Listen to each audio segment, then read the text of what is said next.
Hello, I'm Eric Snodgrass, and thank you for watching today's Ag Forecast brought to you by Nutrien Ag Solutions, your premier platform for real-time global insights. Well, we're going to begin this video in North Carolina, but we're going to finish it talking about the locust in parts of Africa, and we're also going to be talking about if there's any changes at all in the near-term forecast for South America. So coming back to the animation you've been watching here, this is from the program called Sierra out of Colorado State University, and Dakota Smith tweeted this out earlier this week, and it shows just this fantastic 1-minute time resolution animation of some mid-level clouds here that are exhibiting what are called hole punch clouds or fall streaks.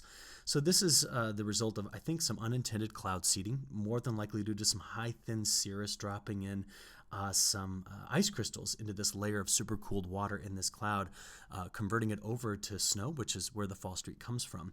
Just amazing to be able to watch stuff like this happen here with our very high resolution satellite imagery that we have now. Well, from there, North Carolina is going to be in the spotlight this week due to some snow that's coming through. And as you look back so far this winter, this is the accumulated snowfall departure from normal through February 19th. And what we want to see here is that in parts of the Appalachian Mountains getting over into the East Coast, we're really having a bit of a snow drought this winter. And it's primarily been due to such exceptionally warm air that's been over the eastern two-thirds of North America. You can even see downwind of the Great Lakes there, Lake Michigan, Lake Erie, Lake Ontario, the lesser amounts of lake effect snow we've had. Going over to the central part of the United States, a lot of the excess that we see here, remember, especially in North Dakota, was from a couple of major events we had way back in fall and early winter. But still, there are some spots in North Dakota that on the year have had an excess of 40 inches of snow. Out west, the split flow in the Gulf of Alaska has really built up the snowpack kind of in an angle like this, and it's missed, of course, the Sierra Nevada mountains, which we've been covering in a lot of detail lately. Just looking at some of the numbers now on my maps, I just cut everything off at minus 30 or 30 inches in excess. Because if I were to show this at its true scale, there are some places here in the Sierra Nevada at the very highest peak that compared to the 10-year average are off by about 150 inches of snow. So this is a pretty desperate situation right now where we're seeing between 50 and 60% of normal snowpack in the Sierra Nevada. But coming back to North Carolina, just take a look at this map here. This shows you the next couple of days through Saturday night in terms of total snowfall accumulation, where we just recently had some snow in parts of the front range of the Rocky Mountains getting into the Colorado Plains. We still expect in this area here another dusting to an inch and a half. But if you look right over here in parts of North Carolina, we're going to see a system sweeping through here in the next 24 hours that has the potential with enough cold air sneaking in from this direction to give us a decent shot at some snow. So let's just take a look at what the National Digital Forecast Database is calling for out of this event. We can see here over near the Tennessee border, getting into the Appalachian Mountains, generally maybe a 2 to 3 inch snowfall event here. But then as you kind of skirt your way over toward northern and then eastern North Carolina, we do see another pocket in here where it's possible to get 2 to 4 plus inches of snowfall. Now, some of the forecast models have been really going a bit crazy with the snowfall amounts, and it's been a tricky forecast given how close to freezing these temperatures are going to be. So I'm going to stick with the National Digital Forecast Database on this one and steer clear of some of our high-res modeling, which has been overdoing some of the snowfall. But if we just look over the next 10 days at the probability of grabbing at least 3 inches of snow, what I want you to see is the pattern right in the middle part of the United States is going to feature a couple of troughs. One's actually going to come out of a cutoff low here from Southern California. Second one's coming out of the Pacific Northwest, which is why we see our main snow axis here in the mountains like this and not necessarily targeting the Sierra Nevada. But both systems kind of come together and take a trajectory just like this. So here's the snow we just discussed, and with the next couple of systems coming through, where this heaviest band of snowfall will be is going to change a lot over the coming days depending on the eventual trajectory of that low. So I'm going to get to some of that, but I wanted you to get this outline view of who is expecting to get snow here over the next 10 days by our European ensemble model. Okay, you can also notice that much of the snow in the Northeast is staying in the interior, not getting all the way to the coast. So let's get into some of that high-res modeling and see how things are going to evolve. Through early this morning, okay, we had some snow that was still spreading through parts of Colorado and Mexico, the panhandles of Oklahoma and Texas, and then into parts of Kansas and Missouri. But we were bringing quite a bit of heavier rainfall from eastern Texas all the way through Mississippi, Alabama, and Georgia. Now, the cold air that's on the northern side of this by mid-morning is sourced with this high pressure cell, and the flow around it's coming in just like this. Now, normally when we get really good, I shouldn't say good, but significant icing and snow events in North Carolina, the high pressure cell is sitting up here. And that would really push the cold air right up against the Appalachian Mountains, giving us what we call cold air damming. But as it stands through mid-morning, widespread rain from eastern Texas all the way over to southern North Carolina. And then as the day wears on into the afternoon and evening hours, we're going to watch again for this region to turn over to snow with some potential icing right into here. All right. Now, as we move forward throughout the afternoon and evening hours, this is 6 p.m. this evening, getting into the evening hours and finally into the overnight hours. That's where we kind of get our best chances at bringing in some snow in this area. Now, the operational NAM model, I think, is doing a great job on the placement. What it's not doing a very good job on is telling you the amounts, and I do believe it's overdone down here in North Carolina. So South Carolina. Do expect to see maybe a few wet snowflakes as the cold air wraps around, but I want to stick with the National Digital Forecast database on these amounts. Okay, now I've got you out to Friday morning. This is 9 a.m. We noticed that throughout much of the day on Friday, the whole of the United States is going to get a bit of a break in terms of precip. But watch California here as I get into late Friday night into early Saturday morning. This is the first of two shortwaves I want to watch that's going to be bringing widespread rainfall down here into parts of the LA Basin, from Central Valley of California down through the San Joaquin. So keep an eye on this because this will be the first of two troughs to pay attention to for next week coming through the midsection of the country. So let's get to the operational European to see those. So let's play through to right here where we've already seen things evolve through early Saturday morning. So our cutoff low in the upper levels is spinning here. So this is bringing in the chance for some scattered precip. We'll take a look at those amounts in just a few moments. But as that moves on through Arizona over toward the Four Corners states, this is now Sunday afternoon. You can see our high pressure cells moved off the East Coast. The return flow around it's pushing the moisture and the return of some warmth out ahead of this next system. Okay, so system number one, this is on Sunday afternoon, evening, getting into Monday morning. Another shot at more snow here butting up against the front range, stretching through the high plains of Colorado into western Kansas. The center of the low is forecast to be right now somewhere right here in Oklahoma. So this system has quite a bit of warm air out ahead of it, and as it pulls through, you can see spreading rain all the way from Louisiana, clear over to North Carolina, and up through the Ohio River Valley, bordering here where we have the northern borders of Ohio, Indiana, Illinois, and then back into Missouri. At the same time that one's moving through, if I step you back, you see the low that's coming through the Pacific Northwest. This is the low that we've been watching coming through there for the weekend. And then what it's going to do is it's going to dig a trough in behind our first one, and that's going to set off another system, look, that comes right through that same area in through here. This is why we saw this area having the best potential for picking up at least 3 inches of snow by Tuesday afternoon. So by Tuesday afternoon, I guess this is technically system number 2, is now pushing through the Ohio Valley all the way down here with the southern tip of its front going through Florida. The second system is now taking shape, look, right here in Missouri, and this is where some of the uncertainty comes in. You see, the current model run has the low right here, kind of over Joplin, Springfield area, and then it's going to take it from there straight through southern Illinois over into Indiana. Now, if the low follows the track I'm tracing out here, the heaviest snow will stretch from parts of Kansas, like Kansas City, through St. Louis and on up to like just Indianapolis, here into southern Michigan, so that corridor.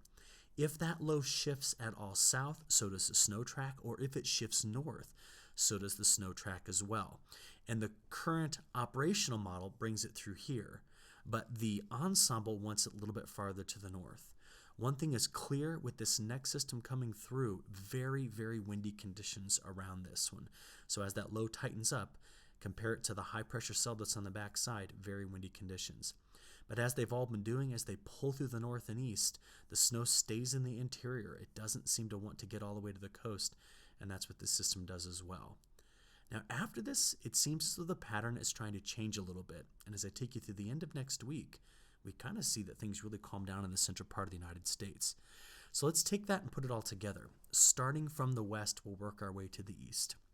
The cutoff low that comes through here, generally spreading anywhere between a quarter of an inch up to 3/4 of an inch of rainfall, with locally higher amounts down here as you get up higher in elevation. But you see the cutoff is certainly going to be well south of San Francisco on this rainfall. Now the second system comes in through here, and that's going to be the one that brings in some snow to the Cascade Mountains in the northern Rockies, although not much.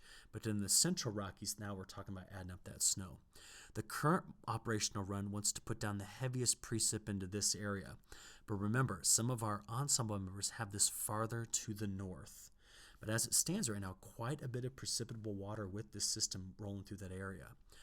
Each of these next three systems, though, bring rainfall to this area. And there we can see, again, from eastern Texas all the way to North Carolina, adding an additional, 3/4 of an inch to some locations, up to 3 inches of total accumulated precip.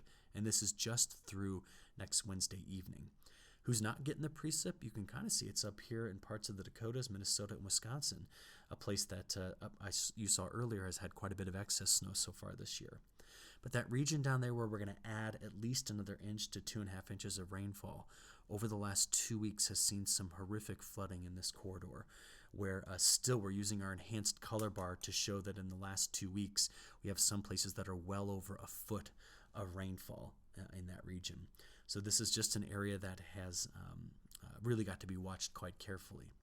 Now, into week 2, we have a pattern change that we do need to discuss, because as you notice here, if we just kind of cut this whole region out, the long-range European model and the GFS ensemble looks at this in the same way, shows that through the first 4 to 5 days of March, that area could show up with a slight drier bias. And for many of the folks in this section of the country specifically would welcome this. The question is, what kind of change-up could we possibly be getting that would help save kind of California from the drought that is developing there? So let me show you that pattern, okay? Just a snapshot of the flow of the jet stream all the way out on March 1st. We've been seeing the models do a very good job of picking up on the shifting of this ridge to now be pushing right up here into British Columbia and the southern coast of Alaska. That's displacing the trough that was over Alaska, weakening it and pushing it a little bit over to the Bering Sea. Now, at the same time that that's happening, we end up getting what we call like a low over high over low setup. And if we could move this trough closer to the west coast and deepen it, that would dramatically increase our precipitation chances for California. But as it stands, the downstream effects seem to be dominant, and that is particularly the deeper troughs that keep moving off of Greenland over toward northern Europe. And the trough that's currently connected to it extends all the way down into and along the east coast of the United States. Now, why the drier pattern that stretches, well, if I could kind of color it in for you again in this area, we have northwest flow in winter, which gives us convergence in the jet stream here, and that tends to suppress the development of low pressure systems. So that's why the pattern looks the way it does as we begin the month of March. But watch what this does to our temperatures and our overall flow. First, let's talk about the flow. You see, with that trough hanging so far back over Hawaii, the main route of the moisture in the atmosphere, as we stretch this on out here to be looking at the beginning of March, targets a lot of the high precipitable water here, and then farther south here, and then extends it out into the Atlantic. So you can see the dryness that is a result of that flow pattern it drew for you. But in California, we need to be seeing these push much closer into the along the west coast to be getting the needed precipitation that we need. So at least through the start of the month of March, it's out of place. So the temperatures in the day on Thursday here are the departure from normal temperatures, okay? So this is, of course, going to be behind the first system as that big area of high pressure moves in with some colder air, but west coast, warmer conditions out here. As we play this forward, let's see how things change for Friday. So now the cold really extends along the southern region, getting over into the east coast. But look at the rebound in temperatures in the north central plains, while the west coast stays slightly warmer than average as well. Getting into Saturday, wow, real big warm up here, while the colder air finally exits our southern region. Getting into Sunday, we see much of the same, although it's pushing farther to the east. But remember, our next systems emerge Monday into Tuesday. So you can see that as they start and crank up here, the colder air comes in behind them, as we know, and the warm air advects out ahead of them. and you'll see that that's going to last all the way out to next Wednesday. So we're on a bit of a roller coaster ride in terms of temperatures, but that would be very common given the frequency of these low pressure systems moving through the middle part of the country. So over the next 5 days, the place that's going to hang on to the coolest bias will be from Texas over to North Carolina on average. As we go out to days 5 through 10, remember this is where we're starting to see the cooler air really slide in as it moves out of this region as the ridge pushes in and moves into the Intermountain West and starts to slide down to the southern region again. And as we get out to day 10 through 15, about the most important thing I've seen with this pattern evolution is that the cooler bias we've seen in this area has backed off a little bit in the most recent model runs. We're no longer seeing, the much below average temperatures in that area. It's partly due to a few things. One of them is the block. No, it's not a block. Is the persistent low pressure we're getting throughout the depth of the atmosphere over Greenland. So the changes are happening primarily in Alaska, not also happening at Greenland at the same time.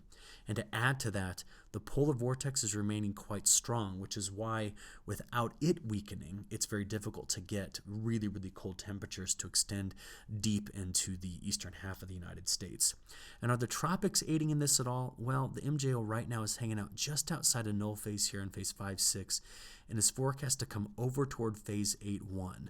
I put down here this is offering some help to the cooler pattern we're going to see here, but it's certainly not the primary cause. The major changes are happening in the polar jet stream over Alaska. Okay.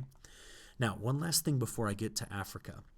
I want to reiterate a point that I made in yesterday's long-range video. There's a lot of concern about the upcoming spring, and I just want to make one very important point about the beginning of this year compared to the beginning of a year ago.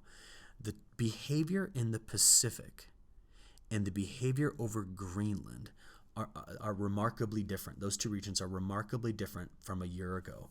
And that is why I do not think that spring 2020 has the same ingredients coming together at this point to look like spring of 19. We're going to keep discussing that every week in our long-range outlooks, okay? Those come out on Wednesday. But from here, we better talk about what's going on in Africa. Now, earlier this year, remember we were talking so much about that big Indian Ocean dipole event, which put Australia into drought, but because of that circulation, brought a lot of rainfall into this part of Africa.